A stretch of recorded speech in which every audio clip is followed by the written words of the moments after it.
নমস্কার, আমার বাংলা সংবাদে আমি রাজু সেনগুপ্ত আপনাদের সবাইকে স্বাগত জানাচ্ছি। প্রথমেই দেখে নেব আজকের সংবাদ শিরোনাম। পাক সেনার কনভয় উড়িয়ে দিল বালুচিস্তান লিবারেশন আর্মি, নিহত অন্তত 10 জওয়ান।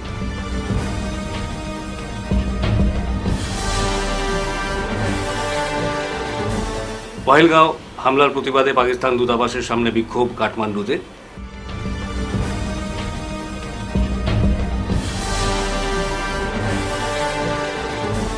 পাকিস্তান জিন্দাবাদ বললে রেহাই নয়, ভোট প্রচারে বললেন মুখ্যমন্ত্রী।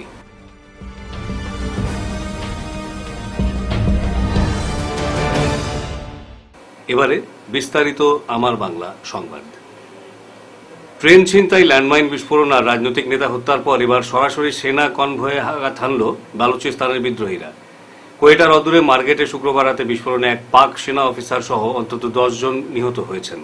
বালুচিস্তান লিবারেশন আর্মি বিএলএ এই হামলার দায় স্বীকার করে জানিয়েছে, ইসলামাবাদের আগ্রাসী নীতির পাল্টা জবাব হিসেবেই তারা এই হামলা চালিয়েছে। গত কয়েক মাস ধরে বিএলএ ট্রেন অপহরণ, আইইডি বিস্ফোরণ ও আত্মঘাতী হামলার মতো নতুন কৌশলে হামলা চালাচ্ছে। বিএলএর মজিদ ব্রিগেড এই অপারেশনগুলি পরিচালনা করছে বলে ধারণা। অন্যদিকে বালুচিস্তানের আরও দুই বিদ্রোহী সংগঠন বিএলএফ ও বিআরজি এবং সিন্ধুর এসআর এর সঙ্গে মিলে যৌথ মঞ্চ গড়েছে বিএলএ। ইসলামাবাদ এজন্য ভারতের মদতকে দায়ী করেছে। পাক সরকারের পক্ষ থেকে জানানো হয়েছে, বিদ্রোহ দমন অভিযান চলবে।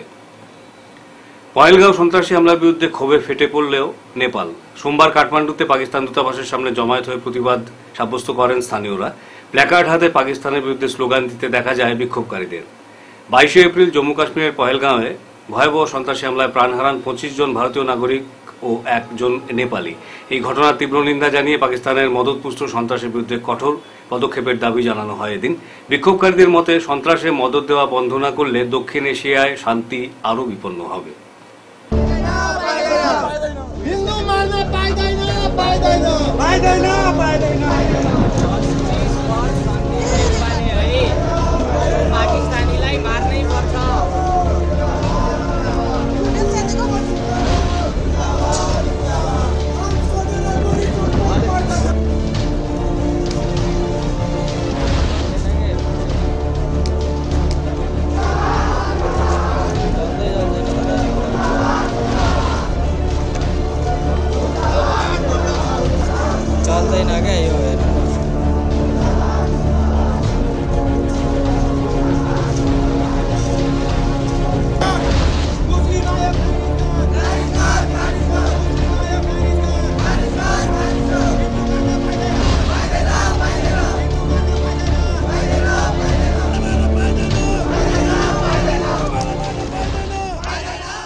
পাকিস্তান জিন্দাবাদ বললে কাউকে রেহাই দেওয়া হবে না, সবাইকে এক এক করে কারাগারে পাঠানো হবে। শনিবারও কাছাড় থেকে পাকিস্তান জিন্দাবাদ বলা 2 যুবককে গ্রেফতার করা হয়েছে।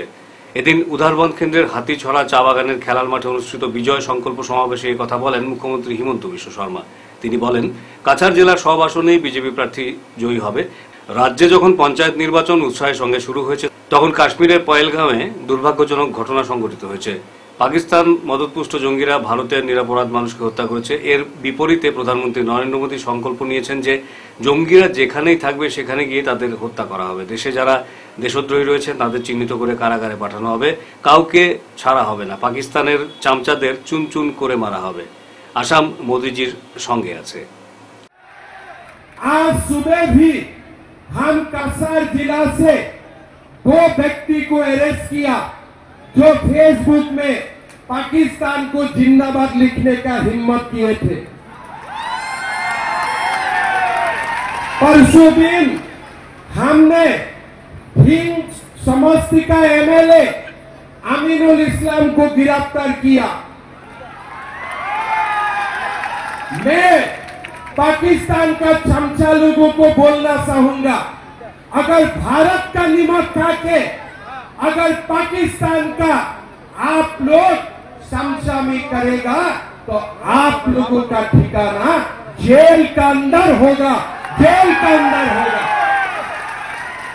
भाइयों और बहनों, आप लोग भी नजर रखिए, कोई भी लोग फेसबुक, सोशल मीडिया, इंस्टाग्राम में अगर पाकिस्तान के लिए पोस्ट करते हैं, तुरंत उनका नाम पुलिस को बताइए और बाकी उनको मेरामती करने का काम मैं कर लूंगा। মুখ্যমন্ত্রী আরও বলেন, আগামী 2026 সালের এপ্রিল মাসে বিধানসভা নির্বাচন অনুষ্ঠিত হবে, তাই আসন্ন পঞ্চায়েত নির্বাচন অত্যন্ত গুরুত্বপূর্ণ। বিজেপি নেতৃত্বাধীন বিগত 9 বছর এবং কংগ্রেসের 15 বছরের শাসনকালের তুলনা করলে দেখা যায় কোন সরকারের আমলে কতটুকু উন্নয়ন হয়েছে। মুখ্যমন্ত্রী হিসেবে বরাক উপত্যকায় এর আগে এতবার কেউ আসেনি। তিনি বরাক উপত্যকায় যতবার এসেছেন ততবার কেউ আসেনি। বরাক উপত্যকা অসমের এক গুরুত্বপূর্ণ স্থান। অসমে বর্তমানে কোনো ধরনের উগ্রপন্থী সমস্যা নেই। বরাক উপত্যকার যোগাযোগ ব্যবস্থায় বৈপ্লবিক পরিবর্তন আসবে। গুয়াহাটি থেকে মেঘালয় হয়ে বরাক উপত্যকায় যাতায়াতের জন্য মেগা করিডোর নির্মাণ হবে। মধুরা ঘাটে সেতু, শিলচরে ফ্লাইওভার, হাইলাকান্দিতে একটি মেডিকেল কলেজ, অসমমালা ইত্যাদির কাজ হচ্ছে। আগামী 3 বছরের মধ্যে বরাক উপত্যকার উন্নয়নে মাইলস্টোন তৈরি করবে। এদিন বিজয় সংকল্প সমাবেশে উপস্থিত ছিলেন মন্ত্রী কৌশিক রায়, কৃষ্ণেন্দু পাল, বিধায়ক দীপায়ন চক্রবর্তী, মিহিরকান্তি সোম, নিহারঞ্জন দাস, কাছাড় জেলা সভাপতি রূপম সাহা, প্রাক্তন বিধায়ক দিলীপ কুমার পাল, অমরচাঁদ জৈন, রাজদীপ গোয়ালা, কর্ণাথপুর কাস্ত বরিষ্ঠ নেতা নিত্যভূষণ দে, রীনা সিংহ প্রমুখ। कांग्रेस ये पंचायत चुनाव को उन्होंने बाजार बना दिया, सब लोगों से पैसा उठाया और जार पैसे नीलाम करिছে। 2 লাখত একদিন আগত টিকট 5 লাখ দিছে যদি নেক্সট দিনা টিকট, কিন্তু যিবিলাকে কংগ্ৰেছৰ টিকট দি টিকট লৈছে পইচা দি, ইহঁতৰ বুৰ্বক মানুহ নাই। এইটো নচলা টকা আছে, ডিমনিটাইজেশ্যনৰ আগৰ টকা আছে, এইটোতো নচলে বজাৰত। ইহঁতে কংগ্ৰেছৰ সিটটো কিয় লৈছে মই নিজে বুজি পাওঁ।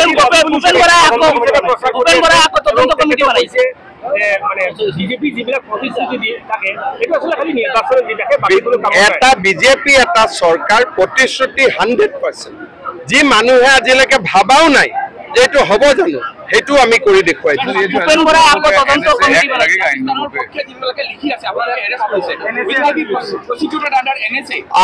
Those who will not repent and there is a likelihood that they will do it again, on them we will definitely going to consider NSA. NSA is not for past crime. NSA is basically to prevent future crime. So those who are not repenting and there is a heavy likelihood that they are going to repeat this, we are going to arrest them under NSA. Sedition charges has already been clamped. Already, yes. And we are very tough. We will be very tough. Government is working against those enemy countries, those jihadis, moderate voters. How the state governments will act against those jihadi mentality? Pro-Bangladeshi element. So my fight is against pro-Pakistani element, pro-Bangladeshi element. So we are going to take hardest possible stand against the sympathizer of Pakistan and the present ruler of শনিবার বরাকে নির্বাচনী প্রচারে এলেন কংগ্রেস নেতা তথা সাংসদ রকিবুল হোসেন। এদিন প্রথমে সোনাই বিধানসভা কেন্দ্রের বাগপুর সোনাবাড়িঘাট জেলা পরিষদ আসনে নির্বাচনী প্রচারাভিযান চালান তিনি। কংগ্রেস নেতা রকিবুল হোসেনকে বাইক র্যালি করে স্বাগত জানানো হয়। জনসভায় তিনি কংগ্রেস প্রার্থীকে জয় করার আহ্বান জানান। আমি কথা দিছো আপোনালোকক 26ত হিমন্ত বিশ্ব শৰ্মাৰ মুখ্যমন্ত্ৰী পদৰ দায়িত্ব আমি লৈছো।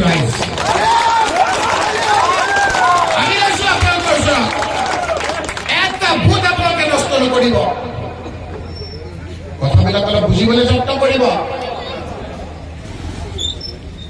যে অসমত এখন চৰকাৰ আছে, হিমন্ত বিশ্ব শৰ্মা মুখ্যমন্ত্ৰী।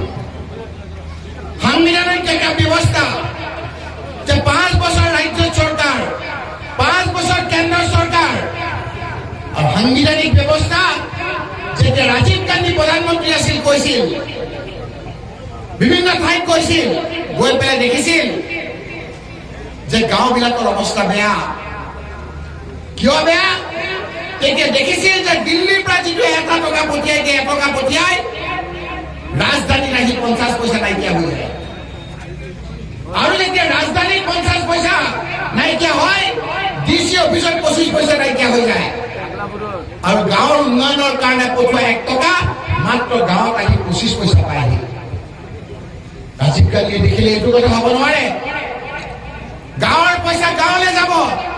আৰু সেইকাৰণে যেনেকে ৰাজ্যত 5 বছৰ চৰকাৰ, যেনেকে কেন্দ্ৰত 5 বছৰ চৰকাৰ, এই পঞ্চায়ততো লোকেল সেলফ গভর্নমেন্ট কৰি 5 বছৰীয়া চৰকাৰ আজি সাংবিধানিক এটা ব্যৱস্থা। 6 নম্বর জাতীয় সড়কের কাটিগড়ার কাতিরাইলে শনিবার এক ভয়ানক দুর্ঘটনা সংঘটিত হয়। একটি দ্রুতগামী বোলেরো পিকআপ যাত্রীবাহী অটোর সাথে সংঘর্ষ ঘটে। এই দুর্ঘটনায় অটোতে থাকা 3 যাত্রী গুরুতর আহত হয়েছেন। আহতদের দ্রুত কাটিগড়া মডেল হাসপাতালে ভর্তি করা হয়। পরে আহত রমিজ উদ্দিনকে গুরুতর অবস্থায় শিলচর মেডিকেল কলেজ হাসপাতালে স্থানান্তর করা হয়। ঘটনাটা তো আমরা তো মনে করো বাঙ্গার হাত থেকে আইলে আসতে তারা মানে বোলেরোটা ওইদিকে আইও ওইদিকে সরাই জায়গাটা কি হয় টার্নিং লইয়া আইও মারি দিচ্ছে অটোটা আমরা সাইকেও হয়ে যাই এটাই মারি দিচ্ছে বাড়ি পুনানো রৌগর পাটুয়া হাওয়া ত্রাসন্ন বাড়ির তাকে আইতা টিকেট করবার লাগিয়া এখন বন্ধ করতে পারছি স্টেশন খালা যাই স্লো হবে আগে করে করে সাইকেল না ড্রাইভার নিয়ে সাইকেল ফলে আস্তে আস্তে আইয়া আমরা গাড়ি আইএস ঠিক 32 দিন কিছু হয়েছে বন্ধরা বাদের আইছে আসি চলে আসি আইও আমরা শুনে আইও বলা হয় কোনো ইন্ডিকেটর নাই কুত্তা মারছে আইও আমাকে বন্ধরা বিকা তোমরা কিটা আসলা আর অর্ডার কয়জন জখম হয়েছে মুখ্যমন্ত্রীর জনসভায় যাওয়ার পথে শিলচর রংপুরের সড়ক দুর্ঘটনা ঘটে শনিবার। এদিন শ্রীকোনা থেকে একটি যাত্রীবাহী বাস হাতিছড়া চা বাগানে মুখ্যমন্ত্রীর জনসভায় যাওয়ার পথে রংপুরে আসার পর সেটি ডাম্পারের পেছনে ধাক্কা মারে। এতে বাসের ভেতরে থাকা 5 যাত্রী আহত হন। স্থানীয়রা তাদের উদ্ধার করে হাসপাতালে পাঠিয়ে দেন। এদিকে অবস্থা বেগতিক দেখে গাড়ি দুটির চালক সেখান থেকে পালিয়ে যায়। সিএম এর প্রোগ্রামে যাওয়াত আসলাম হাতিছড়া, ও তখন রাস্তা অ্যাক্সিডেন্ট হয়েছে যে ডাম্পার একটা গাড়ি ব্রেক মারছে সামনে, তখন আমার গাড়ি এবার ব্রেক মারে কন্ট্রোল করতে পারছে না, তখন গিয়া রংপুর না বন্ধ পেট্রোল পাম্পের সামনে আমরা সেকুনার থেকে আইলাম ওই হাতিছড়া যাইতাম সিএম এর প্রোগ্রামে। আমরা ওয়েন্ডেড হয়েছে প্রায় 4-5 জনের মতন, একটু মানে সামান্য মানে এরকম বেশি কিছু নাই, কেউ হাতে কেউ মাথাতে কেউ রুটে এরকম দেখার ব্যবস্থা করতেছি। হয়তো মুখে দাঁতের মধ্যে শ্যুট পাইছে আর মাথা তো পাইছে, একজনে হাতেও পাইছে, হয়েছে 5-6 জন একটু মোটামুটি শ্যুট পাইছে। আমরা ওই ডাক্তারের ট্রিটমেন্ট চিন্তা করতেছি। এবার তো আমরা দেখছি না এখন কোথায় গেছে, আমরা তো রুগীরা ব্যস্ত।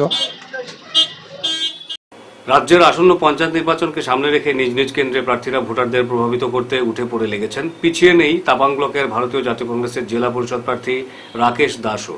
শুক্রবার রোজকান্দি বাগান এলাকা ও খাসিয়াপুঞ্জি এলাকায় প্রাক্তন মন্ত্রী ও বর্তমান বরখলার বিধায়ককে নিয়ে নির্বাচনী প্রচারে তিনি ঝড় তোলেন। শুক্রবার সন্ধ্যায় তাপাং ব্লকের কংগ্রেসের জেলা পরিষদ প্রার্থী রাকেশ দাস, কংগ্রেসের তাপাং ব্লক প্রেসিডেন্ট কুলেন্দ্র দাস, প্রাক্তন মন্ত্রী ও বর্তমান বরখলার বিধায়ক মিসবাহুল ইসলাম লস্করকে পাশে বসিয়ে সাংবাদিকদের জানান, বিজেপি সরকারি প্রকল্প অরুণোদয়কে নিয়ে রাজনীতি করছে। অন্যদিকে রোজকান্দি বাগান অঞ্চলের যোগাযোগের বেহাল অবস্থা, এলাকায় বিগত 10 বছরে কোনো ধরনের উন্নতি হয়নি, সেজন্য এলাকার জনগণ প্রচণ্ড ক্ষুব্ধ। আগামী 2রা মে গ্রামে বিজেপির দুর্নীতি শিকার হওয়া জনগণ ভোটে এর উপযুক্ত জবাব দেবেন। কংগ্রেসের বিধায়ক মিসবাহুল ইসলাম লস্কর বলেন, লোককে বসিয়ে তার কারণ বিজেপি ভয় পায় কংগ্রেসকে। এখানে 2 জন হলে, একজন কংগ্রেস একজন বিজেপির হলে লড়াই হতো, আপনারা চয়েস করে দিতে পারতেন ভোট, কিন্তু আপনারা বিজেপি সেই জিনিসটাও দিতে পারেন। এজন্য কারণ বিজেপি ভয় পায় যে জনগণ তাদের পক্ষে নাই। আপনারা টি গার্ডেনের লোক, এই টি গার্ডেনে গত নির্বাচনে বিজেপি বলেছিল যে তারা ক্ষমতায় আসলে হাজিরা 351 টাকা করবে, কিন্তু আজ পর্যন্ত করে নাই, করবে না। নির্বাচন আসলেই মিথ্যা কথা বলে, নির্বাচনের পরে সেটা ভুলে যায়। এই হলো বিজেপি। আজকে যখন রেশন কার্ড, অনেক মানুষের রেশন কার্ড বাদ পড়েছে, যেখানে 5 জন লোক 1 জন লোকের নাম এসে, এইসব সব জায়গায় হয়েছে রেশন কার্ডের গুলো। এটা বিজেপি করেছে, তারা তাদের ইচ্ছা মতো তারা কমিয়েছে। কাছাড় জেলার সমস্ত বামপন্থী দল সম্মিলিতভাবে কাশ্মীরের উগ্রপন্থী হামলার বিরুদ্ধে আজ ক্ষুদিরাম মূর্তির সামনে বিক্ষোভ প্রদর্শন করে। উগ্র সন্ত্রাসবাদী আক্রমণের বিরুদ্ধে সমস্ত বক্তা তীব্র ধিক্কার জানান। সন্ত্রাসবাদের বিরুদ্ধে ব্যবস্থা গ্রহণে বামপন্থীরা সরকারের পাশে থাকবেন বলে অঙ্গীকার করেন। নিহত ও আহতদের প্রতি শ্রদ্ধা ও সমবেদনা জানিয়ে সরকারের কাছে যথাযথ ক্ষতিপূরণের দাবি জানান তারা। প্রশ্ন করেন, কেন পর্যাপ্ত সুরক্ষা ব্যবস্থা ছিল না, কেন গোয়েন্দা বিভাগ ব্যর্থ। এছাড়া এই জঘন্য ঘটনাকে কেন্দ্র করে যেভাবে বিভিন্ন মিডিয়া সাম্প্রদায়িক মেরুকরণের চেষ্টা চালাচ্ছে, তাতে দেশ ভয়ঙ্কর পরিস্থিতির সম্মুখীন হবে। বিভিন্ন রাজ্যে বিশ্ববিদ্যালয়ে কাশ্মীরি ছাত্র ও নাগরিকদের হুমকির সম্মুখীন হতে হচ্ছে। তা ন্যাক্কারজনক। এর বিরুদ্ধে অবিলম্বে ব্যবস্থা গ্রহণের জন্য সরকারের কাছে দাবি জানান তাঁরা। সর্বাবস্থায় দেশের শান্তি ও সম্প্রীতি বজায় রাখার জন্য বামপন্থী দলগুলির পক্ষ থেকে দেশবাসীর কাছে আহ্বান জানানো হয়। এদিন বক্তারা ছিলেন সমীরণ আচার্য, অসীম নাথ, সুব্রত নাথ, রফিক আহমেদ, আতরজান বিবি, রেমন্ড আলী বরভূঁইয়া, বিদ্যুৎ দেব প্রমুখ। পহেলগাঁও অঞ্চলে যে নৃশংস হত্যাকাণ্ড চলেছে সন্ত্রাসবাদীর দ্বারা, তার আমি তীব্র সন্ত্রাসবাদীর যে কিভাবে ভারতে ঢুকলো এবং কিভাবে তারা হত্যাকাণ্ড চালালো, তার এই সন্ত্রাসবাদকে নির্মূল করার জন্য আজকে সরকারকে দৃঢ় পদক্ষেপ নিতে হবে। চিকিৎসার ব্যবস্থা জন্য তার বিরুদ্ধে কূটনৈতিক সমস্ত ধরনের ব্যবস্থা নিতে নিরোধ থাকতে হবে এবং যাতে আর সন্ত্রাসবাদকে যাচ্ছি যে সন্ত্রাসবাদ একটা রাষ্ট্রের মতবাদ, এই মতবাদকে শুধু জাত ধর্ম তা দিয়ে হবে না, আর আজকে নিরোধ করতে হবে এবং সেই জন্য আজকে ব্যবস্থা গ্রহণ করতে হবে, এই বলে আমার বক্তব্য শেষ করার আগে বিশেষ আমার বাংলা সংবাদ আরো একবার। পাক সেনার কনভয় উড়িয়ে দিল বালুচিস্তান লিবারেশন আর্মি, নিহত অন্তত 10 জওয়ান।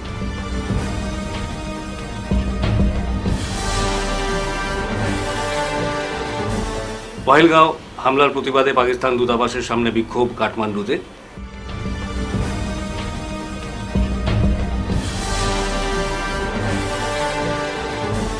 পাকিস্তান জিন্দাবাদ বললে রেহাই নয়, ভোট প্রচারে বললেন মুখ্যমন্ত্রী।